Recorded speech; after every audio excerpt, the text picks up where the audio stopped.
And welcome to another edition of Abundant Retirement Podcast with me, Tony Roberts. And we are looking forward to sharing a few minutes with you today. Hopefully, bringing you some golden nuggets of items of interest that can help with your financial retirement planning and whatever else you might have out there that is needing to have a little bit of attention given to. So, sometimes we talk about things we should talk about here on the show. Sometimes we don't, but you know what? It's what makes it a podcast, right? Right. As always, we are joined live and direct from the beautiful state of Minnesota, lying in the suburbs of the Minneapolis St. Paul area with the Gradient Securities and Investments and all the family of Gradients, live and in concert radio man himself, Mr. Tony Shore, the voice of radio. And Yeah. he is right here ready to lead us through today's podcast and hopefully give us some things to talk about, or better than that, keep me on point, because I know I ramble sometimes, and No. sometimes Mr. Shore says, Tony, you need to shut up, hush. I've But never said that, and I never will. But thanks for having me on your show today. I appreciate it, Tony, and I know it's going to be a good one. A lot of people are talking about the government shutdown, yeah, yeah, and for our listeners, just to preface it, we're recording this on Monday, October 6th. So, yes, in the off chance that it does get resolved by the time you're listening or watching this show, listening to or watching this show, either you're watching it on YouTube, you're listening to it on one of the many podcast outlets, all the major outlets, Spotify, Apple Podcasts, Amazon Music. Just know that if it's been resolved, we're going to still have some good information in yeah, today's show for you. yeah, It's good to hear, what is a government shutdown? What does it impact? What doesn't it? And, I think there are a lot of great facts out there about shutdowns. I know the longest one of the longer government shutdowns was in recent history, not that many years ago, and it was 35 days. So yeah. let's hope. Was that the one in 2019, maybe Yeah, 2018, I think, or 2018, 29. Yeah. 2019? Yeah, Yeah, I think it was yeah, 35 days. That was a big one, and let's hope this one doesn't go that long. But yeah. I'm excited to talk about it. Now, we were talking before the show, Tony. I know you've been really busy. I am currently batching it, as they say. I'm Oh, a bachelor for the next 10 days. wow. My wife is out of town on business. She's actually in Nairobi, Kenya, in Africa right Oh my now, gosh. and she'll be there 5 days. Then she flies from there to Dubai and then back home. And she's a healthcare field. She's the director of recruiting for Cassia Care, a healthcare company, and they're over there Oh in wow. Africa. They've set up where they train people to become nurses, and they bring them over here to work the CNA jobs at long-term care facilities that it's so hard to fill. Yeah. And they have a really good facility over there, brand new, and they're starting to train nurses. And the African government is working closely with a lot of healthcare companies in the U.S. On this, so it's a win-win situation there. I mean, that's And fabulous. yeah, isn't that interesting? No, that's fabulous, and again, it's great that it's happening in one way, and Sad and it's yeah, reflective of our country in another way, that it is.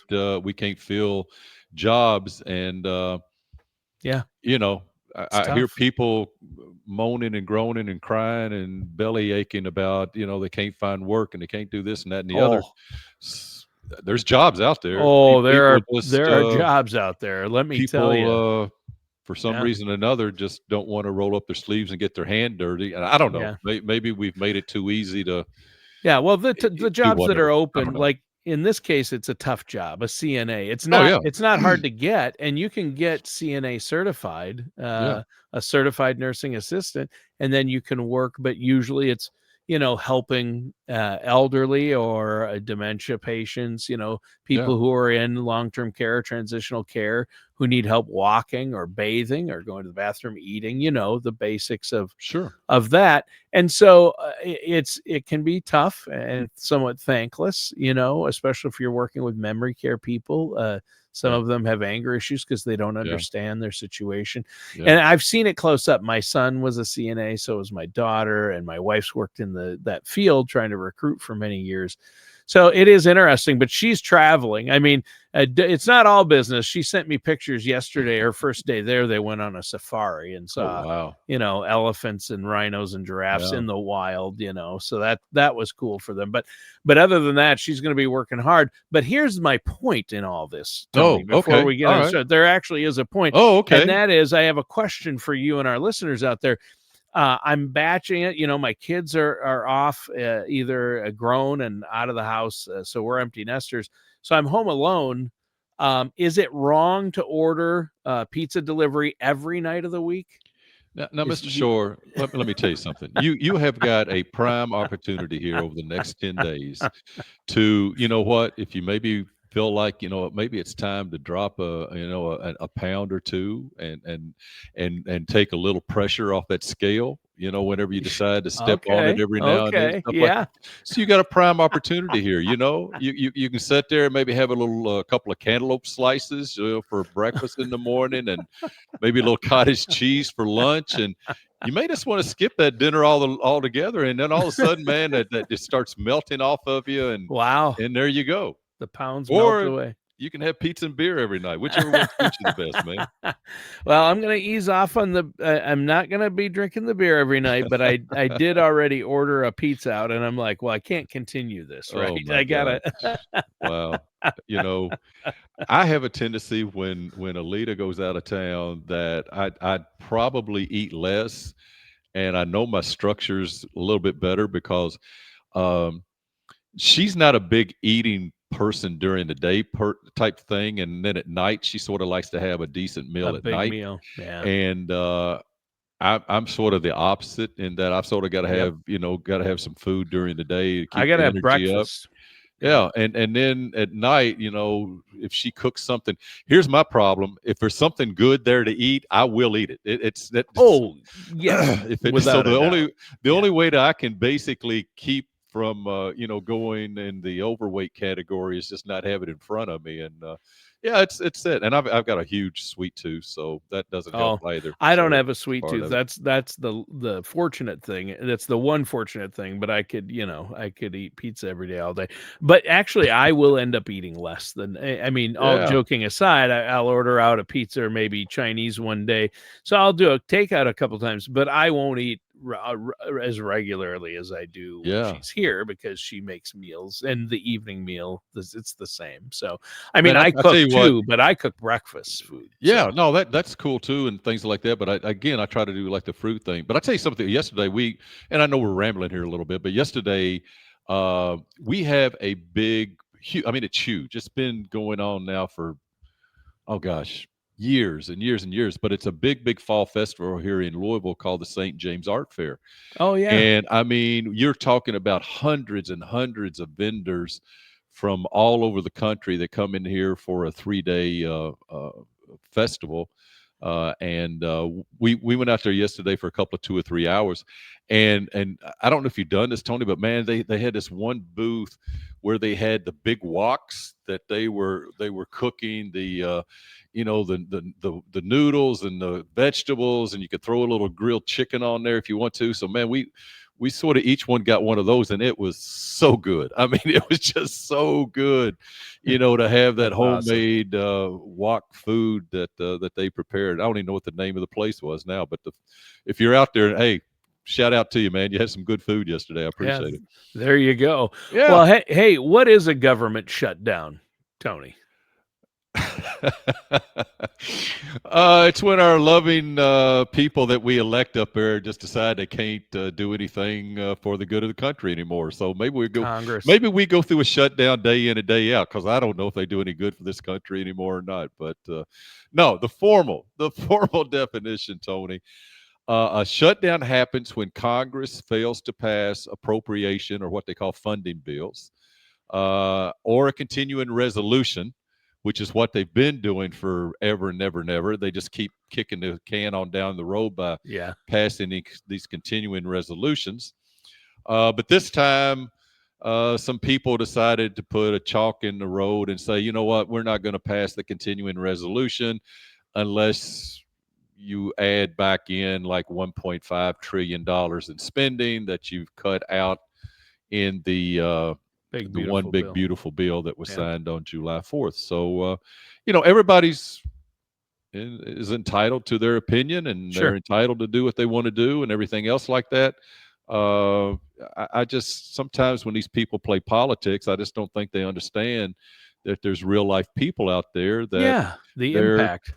costing a paycheck, some of Yeah. them. And Yeah. when you cost somebody a paycheck, you start influencing them on how you're going to order that pizza or how you're going to pay the mortgage or Yeah. the car payment or, go to the grocery store or Yeah. whatever the case may be. So, yeah, that's it. And But so when they shut the government down, they have some agencies they consider to be essential that Mhm. they will continue to keep open. They'll continue to fund. They'll continue to pay these peoples to a certain degree. Some of them, this, that, and the other.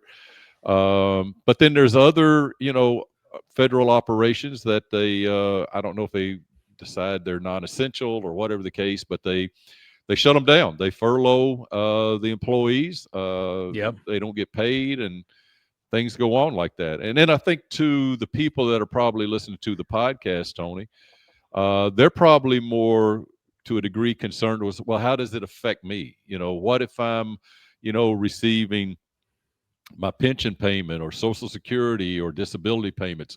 For the most part, those things stay intact. They're not affected. Checks still go out because, again, they consider those things to be mandatory, and they're not bringing that into the shutdown. But um, Yeah. Well, well, it's difficult, man. It's yeah. Well, difficult. you said the definition of a government shutdown was you said a shutdown happens when Congress fails to pass the funding bill or the resolution to Yeah. continue.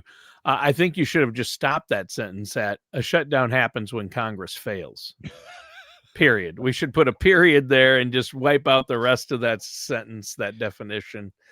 Tony, you and I've talked about this at length in private and Uh-huh. on and probably on the air here. I think the best thing that they could ever do for this country going forward is to vote in term limits.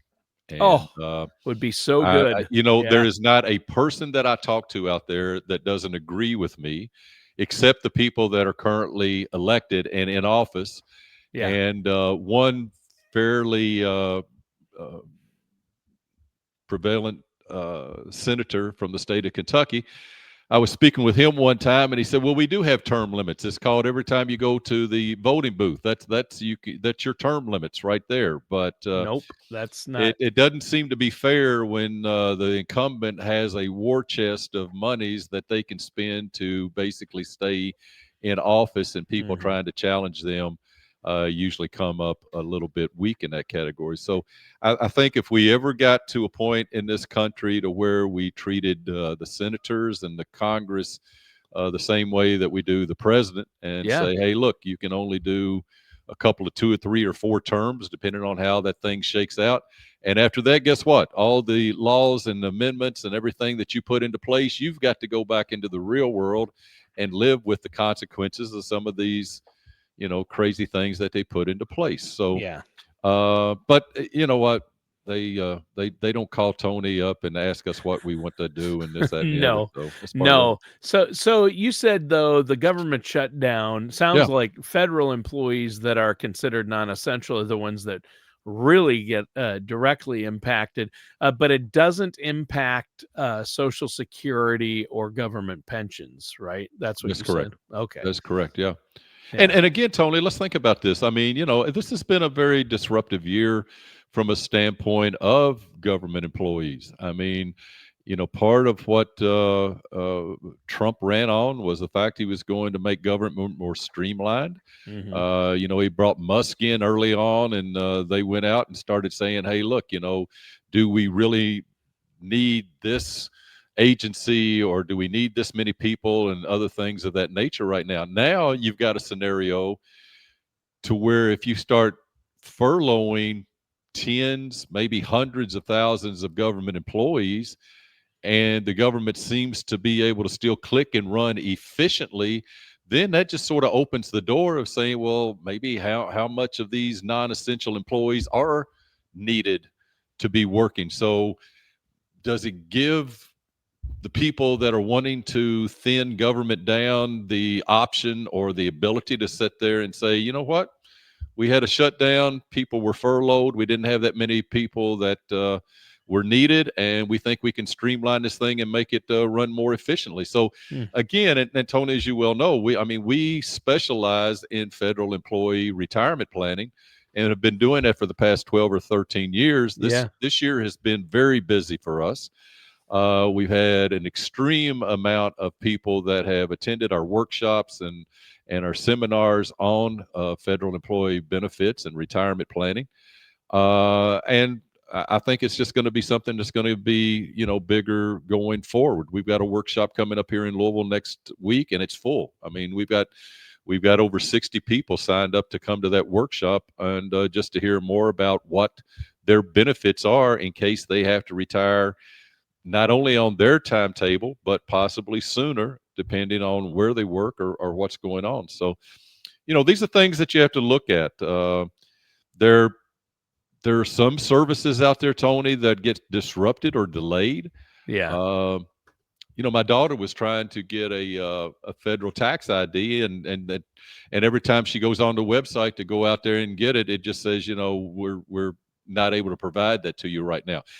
I don't know. I don't know if that's just the software kicking her out or what, but she tried to call the 800 number and nobody's answering the phone. So, little things like that, verification letters, uh, issue or replacement of Medicare cards, other non-essential services, maybe new claims and hearings that might need to take place are being suspended and then doing things like that. So, it's it. No, and probably something maybe affects us a little bit, Tony, is that usually about this time of year is when they start coming out with what the COLA adjustments are going to be, the cost of living adjustments are going to be for benefits such as pensions and Social Security and different things like that. How much of a bump are we going to get in those payments starting December? Actually, starts December 1st of this year. But all of that has sort of been put on hold until they get this shut down and get things back open and going back to work and everything else like that. So there was already a backlog with OPM on processing federal employees' paperwork to get them ready for retirement. I'm assuming that this is probably just going to make that backlog even larger, and that's unfair and things like that. So again, coordination with agencies. There's a lot of different things that go on, and this, that, and the other. And the crux of this thing, Tony, and I'll say this because a lot of people, and I didn't even know this until a while back, but you always hear that they can't get anything passed in Washington because you need a supermajority. And there's not a supermajority. I mean, I think the Republicans have got 54 or 56 Senate seats right now. I forget which one it is, but you've got to get 60 yes votes to get anything to happen. Yeah. Unless it has to deal with the budget. And the budget just simply is a majority vote.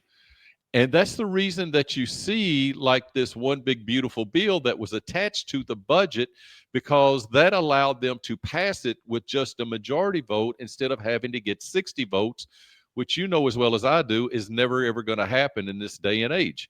Right. So what's going on with this continuing resolution and all of this thing of trying to get the government back open, it's having to take a Senate vote of 60 yeses to make it happen, which means there's got to be some Democrats that come over to the Republican side to get them up to that 60 vote figure. And I think when they took the vote last week, there was maybe 2 or 3 Democrats that voted with Republicans. There was actually one Republican that voted no. So I think they ended up somewhere around 56, 57 votes. They're 3 or 4 or 5 votes short. Yep. And that's what's causing all the boo-ha-ha and problems and everything else like that. Yeah. So, it's tough. If I was in the private sector and I was expecting my paycheck to come in this Friday, and because a bunch of yahoos are playing politics, it didn't happen, I'd be sort of ticked off. And I'm sure there's a lot of other people out there Oh that are yeah. doing the same Yeah, thing like right now. that are considered essential employees, so they have to show up to work, they're required to work, Yeah. but they're not going to get a paycheck as long as the shutdown is on.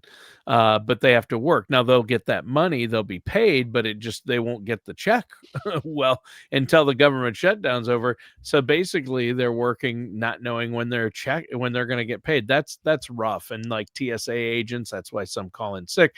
That's why you see some delays there.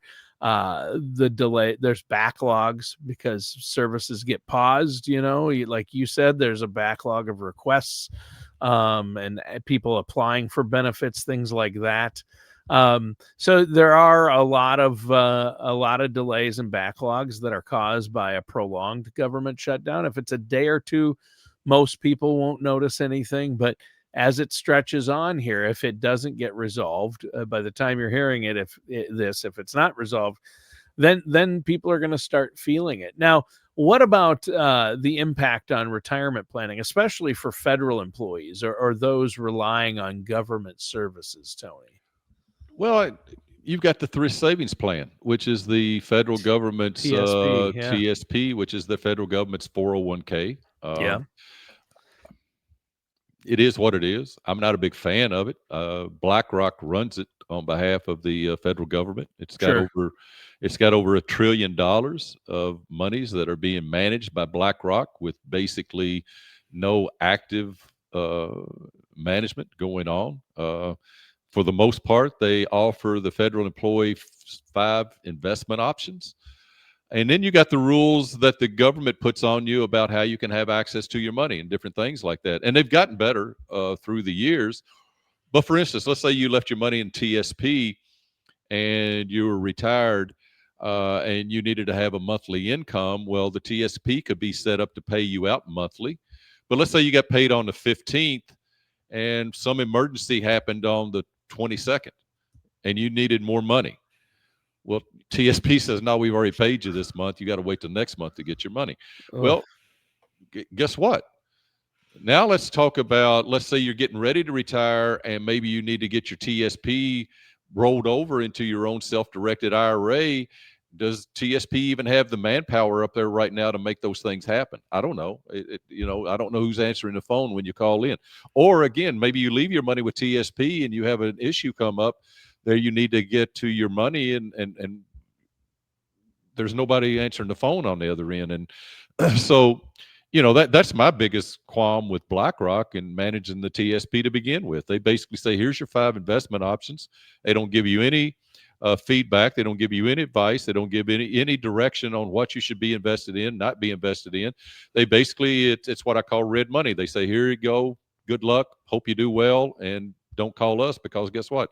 Nobody's going to answer on the other end. And I just think there's better options out there for people that have worked all their lives and have saved up, hundreds of sometimes millions of dollars into the retirement plan to be able to have access to their money when they need it. So again, I don't know how long this shutdown is going to last. I don't know what it's affecting the TSP and different things like that. But the last thing people who are not getting a paycheck and need money and they're not able to get to the retirement accounts and maybe get money out of that because, maybe somebody's got the that agency open, maybe they don't.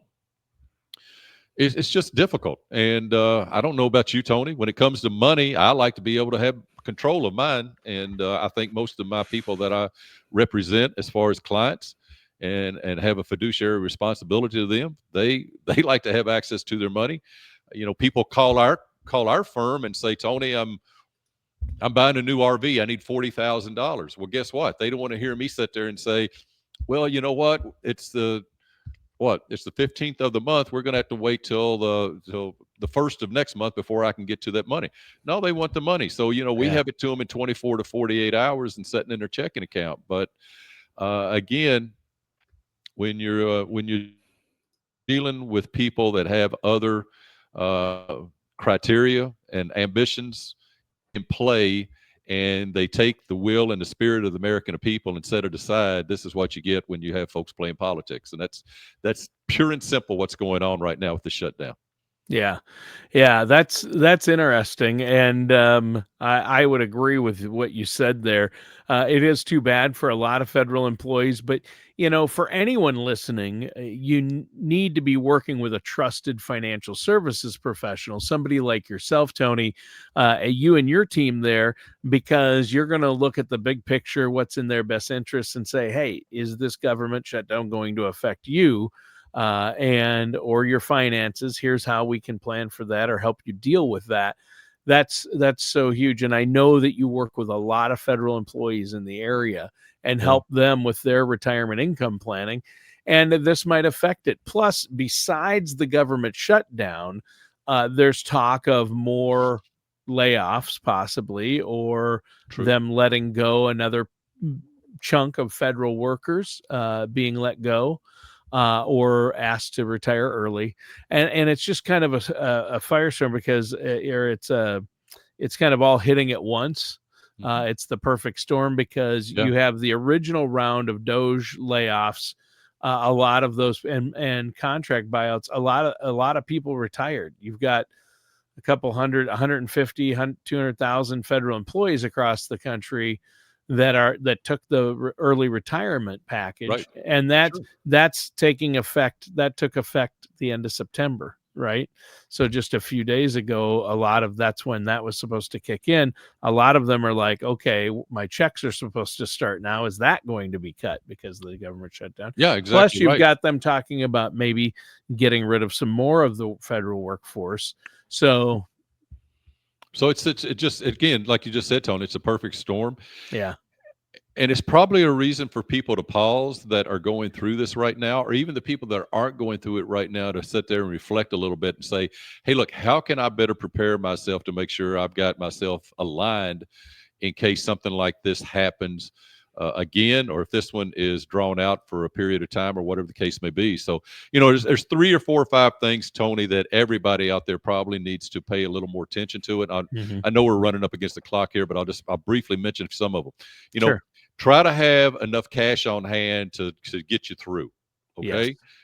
We preach all the time having 4 to 6 months of emergency cash on hand to pay bills in case something happens to the paycheck. So, do that. You may need to delay making decisions on some major purchases or things of that nature.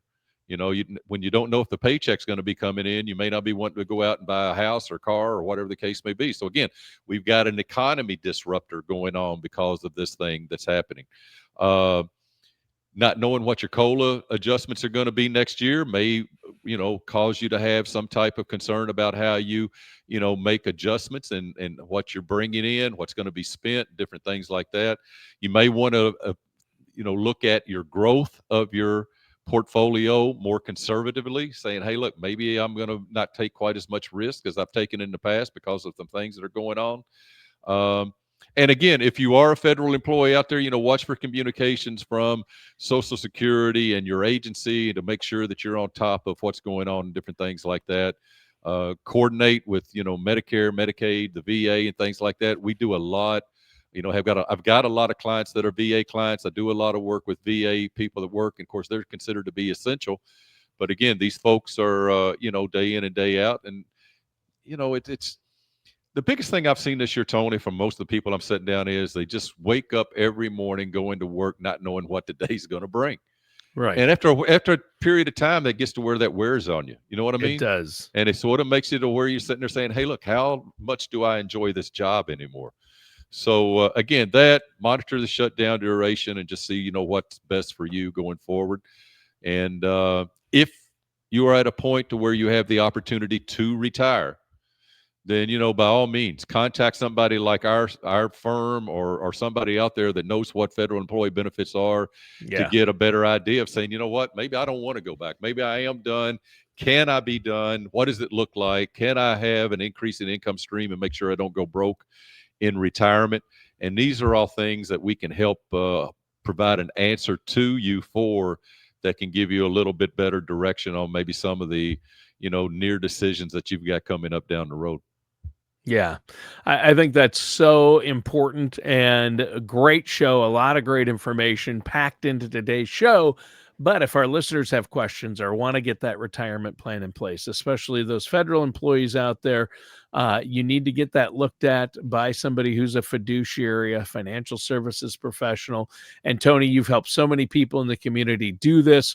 I encourage our listeners to pick up the phone, give you a call. That number is 888-955-3665. That's 888-955-3665. Tony, I know you love talking to the people out there, our listeners, and helping them. They can also visit arobertsassociates.com. That's arobertsassociates.com to check out all the great information you and your team have for them there. Yeah, and Tony, the people that come in through our podcast, the first couple of meetings are complimentary. We're trying to sort of get a hold of where they are, where they're trying to get to, and if we can help them or not. I mean, there you go. There's nothing to be charged if we can't help you or anything else like that. So again, it's not going to hurt to come in and sit down, have a cup of coffee, and have a conversation to see if there's might be some areas there that you need to maybe tighten up a little bit. And those are some things that we can possibly help with. So, yeah, great show. Mr. Shore, I think you need to order 2 pizzas a day. I've thought about it. And I like your idea. Just when your wife gets back in town, there's just going to be more Tony there to love. You know what I mean? No, hopefully a little less. So that's good. All right. Thanks, Tony. Have a great one. Listeners and viewers, thanks for tuning in. That does it for today's episode of Abundant Retirement with our host, Tony Roberts.